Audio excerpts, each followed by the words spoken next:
SRH versus KKR match చూసిన తర్వాత SRH fans అందరికీ పిచ్చిలేసింది. సొంత టీం అని కూడా చూడకుండా బండ బూతులు తిడుతున్నారు. ఐపీఎల్ మొదలైనప్పటి నుంచి చరిత్రలో ఏ టీం ఓడిపోనంతగా 80 పరుగుల భారీ తేడాతో ఎస్ఆర్హెచ్ ఓడిపోయింది. కేకేఆర్ కొట్టిన ఈ చావు దెబ్బకి ఎస్ఆర్హెచ్ పాయింట్స్ టేబుల్లో పాతాళంలోకి వెళ్లి కూర్చుంది. ఎస్ఆర్హెచ్ వాలకం చూస్తుంటే ప్రత్యర్థి టీంకి భారీ రన్ రేట్తో 2 పాయింట్స్ ఇవ్వడానికి ఆడుతుందేమో అనిపిస్తుంది. ఫామ్లో లేని కేకేఆర్ ప్లేయర్స్ని లేపి మరీ కొట్టించుకున్నారు. ఈ దెబ్బతో ఎస్ఆర్హెచ్ ప్లేఆఫ్స్కి చేరడం కష్టమే అని ఊప్స్ వదిలేసుకుంటున్నారు ఫ్యాన్స్ అంతా. ఎస్ఆర్హెచ్ కేకేఆర్ మీద రివెంజ్ తీసుకోవడం ఒక కలలా మిగిలిపోయేలా ఉంది. పోయిన సంవత్సరం కూడా అంత మంచి ఫామ్లో ఉన్న ఎస్ఆర్హెచ్ ఒక్క మ్యాచ్ కూడా కేకేఆర్పై గెలవలేక లాస్ట్ మ్యాచ్లో కేకేఆర్ ఎంఐతో ఆడి 110 పరుగులకి ఆల్అౌట్ అయిపోయి కోల్పోయిన రన్ రేట్ మొత్తాన్ని మన ఎస్ఆర్హెచ్ పువ్వులో పెట్టి మరీ ఇచ్చేసింది. ఈ దెబ్బతో కేకేఆర్ రన్ రేట్ ప్లస్కి మారిపోయింది. వాళ్ళు బెస్ట్ కెప్టెన్గా చెప్పుకున్న ప్యాట్ కమిన్స్ కూడా ఈ మ్యాచ్లో పూర్తిగా కెప్టెన్సీ చేయడంలో ఫెయిల్ అయిపోయాడు. ఈ మ్యాచ్ ఓటంతో ఎస్ఆర్హెచ్పై ట్రోలింగ్ కూడా ఘోరంగా పెరిగిపోయింది. ఈ సీజన్లో ఇదే చిత్త టీం అని తిడుతున్నారు. ఈ మ్యాచ్లో ఎస్ఆర్హెచ్ టాస్ గెలిచినా కూడా దాన్ని మ్యాచ్కి అనుకూలంగా మార్చుకోలేకపోయారు. ఈ ఎస్ఆర్హెచ్ వర్సెస్ కేకేఆర్ మ్యాచ్లో మన వాళ్ళు మొదట్లో 2 వికెట్లు తీసినా కూడా తర్వాత మాత్రం ఘోరంగా రన్స్ ఇచ్చి 170 కూడా చేయడం కష్టమైన సిచ్యువేషన్లో 200 పరుగులు చేసేలా కేకేఆర్కి చాలా బాగా ఉపయోగపడ్డారు. మ్యాచ్ మొదలయ్యే కంటే ముందు ప్లేయింగ్ లెవెల్ చూడగానే అప్పుడే చాలా మందికి నచ్చలేదు. దీనికి కారణం ఇందులో సిమర్జిత్ని తీసుకోవడం. అతను రన్స్ ఇవ్వడంలో స్పెషలిస్ట్ అని తెలిసినా కూడా అతనితోనే వేయించారు. కేకేఆర్ కొంచెం స్లోగా అయినప్పుడల్లా సిమర్జిత్ని పంపడం, వాళ్ళు అతన్ని చితకబాది రన్స్ తీసుకోవడం ఇదే జరుగుతూ పోయింది. పైగా మంచి బౌలర్స్ ఉన్నా కూడా వాళ్ళకి ఛాన్స్ ఇవ్వకుండా ఇతనితోనే 4 ఓవర్లు వేయించారు. ఆ వేసిన 4 ఓవర్లలో ఏకంగా 47 పరుగులు సమర్పించుకున్నాడు. ఆ పిచ్లో సిమర్జిత్ కన్నా ఉన్నత్ కట్ బాగా వేశాడు.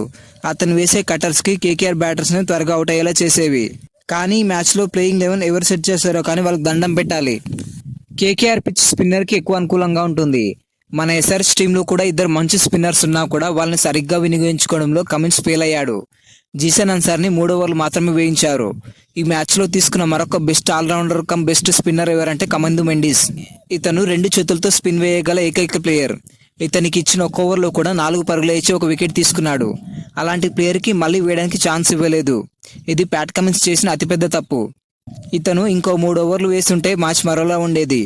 ఇతను రైట్ హ్యాండ్ బ్యాటర్కి స్పిన్ వేస్తాడు, అలాగే లెఫ్ట్ హ్యాండ్ బ్యాటర్ కూడా స్పిన్ వేస్తాడు.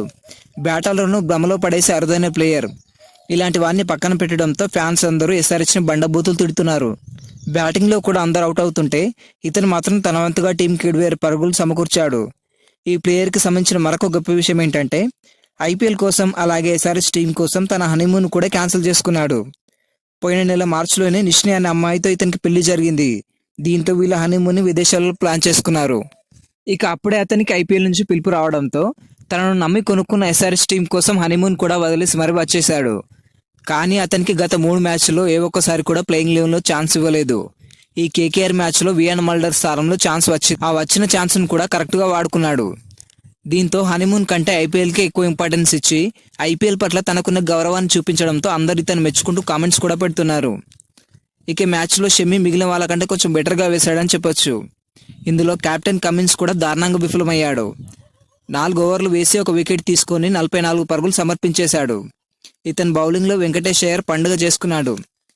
కెప్టెన్ ఇలా వేస్తే మిగిలిన వాళ్ళు ఇంకా దారుణంగా వేస్తారు. అంతో ఇంతో ఎస్ఆర్హెచ్లో రన్స్ ఆపగలిగే బౌలర్ హర్షల్ పటేల్. కానీ ఈ మ్యాచ్లో అతను కూడా 43 పరుగులు ఇచ్చేశాడు. ఈ బౌలింగ్ లైన్తో ఎస్ఆర్హెచ్ మాత్రం ప్లేఆఫ్స్ చేరుకోవడం చాలా అసాధ్యంగానే కనిపిస్తుంది. ఎస్ఆర్హెచ్లో బౌలింగ్ వీక్ అనుకుంటే ఇప్పుడు బ్యాటింగ్ కూడా వీక్గా మారింది.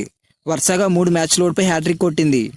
20 ఓవర్లు ఆడక ముందుకే మన వాళ్ళందరూ ఆల్అౌట్ అయిపోతున్నారు.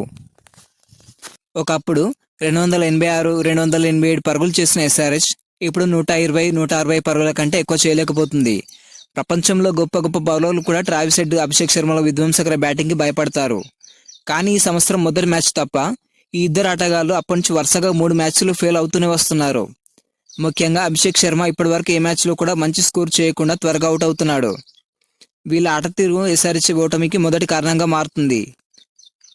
అలాగే ఎస్ఆర్హెచ్ తరఫున మొదటి మ్యాచ్లోనే సెంచరీ చేసి సంచలనంగా మారిన ఇషాన్ కిషన్ ఇప్పుడు మాత్రం దారుణంగా ఆడుతున్నాడు. సెంచరీ తర్వాత ఆడిన 3 మ్యాచ్ల్లో కేవలం 4 పరుగులే చేశాడు. మన లాస్ట్ వీడియోలో కూడా చెప్పాను, ఇషాన్ కిషన్ కాన్ఫిడెంట్గా ఆడట్లేదు, అతను ఈ మ్యాచ్లో కూడా త్వరగా అవుట్ అవుతాడని. మనం అనుకున్నట్టే జరిగింది. ఇతను ముంబై ఎందుకు వదిలేసిందో ఇప్పుడు అర్థమవుతుందంటూ అతనిపై విపరీతంగా ట్రోలింగ్ నడుస్తుంది. ఎస్ఆర్హెచ్ ఓటమిలో ఈశాన్ కిషన్ పెద్ద విలన్ అంటూ కామెంట్స్ పెడుతున్నారు.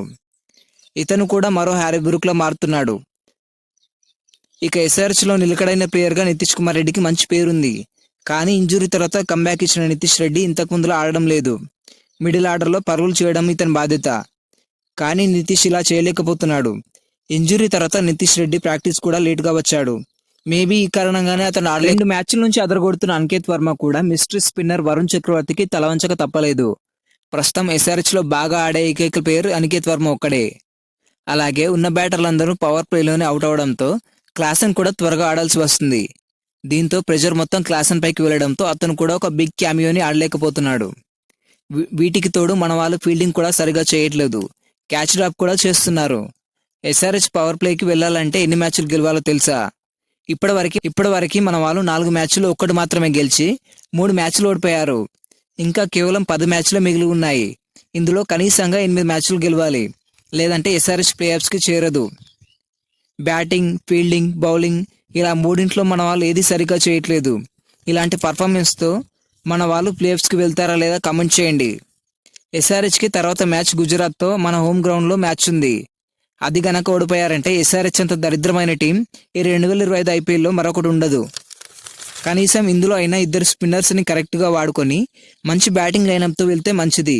నాకెందుకు ఎస్ఆర్హెచ్ వర్సెస్ జీటీ మ్యాచ్లో ఎస్ఆర్హెచ్ గెలుస్తుందేమో అనిపిస్తుంది. మరి మీకేమనిపిస్తుందో కమెంట్ చేయండి. ఈ వీడియో ఇంతవరకు మీకు నచ్చినట్లయితే లైక్ చేయండి. మరిన్ని వీడియోస్ కోసం మన ఛానల్ని సబ్స్క్రైబ్ చేసుకోండి.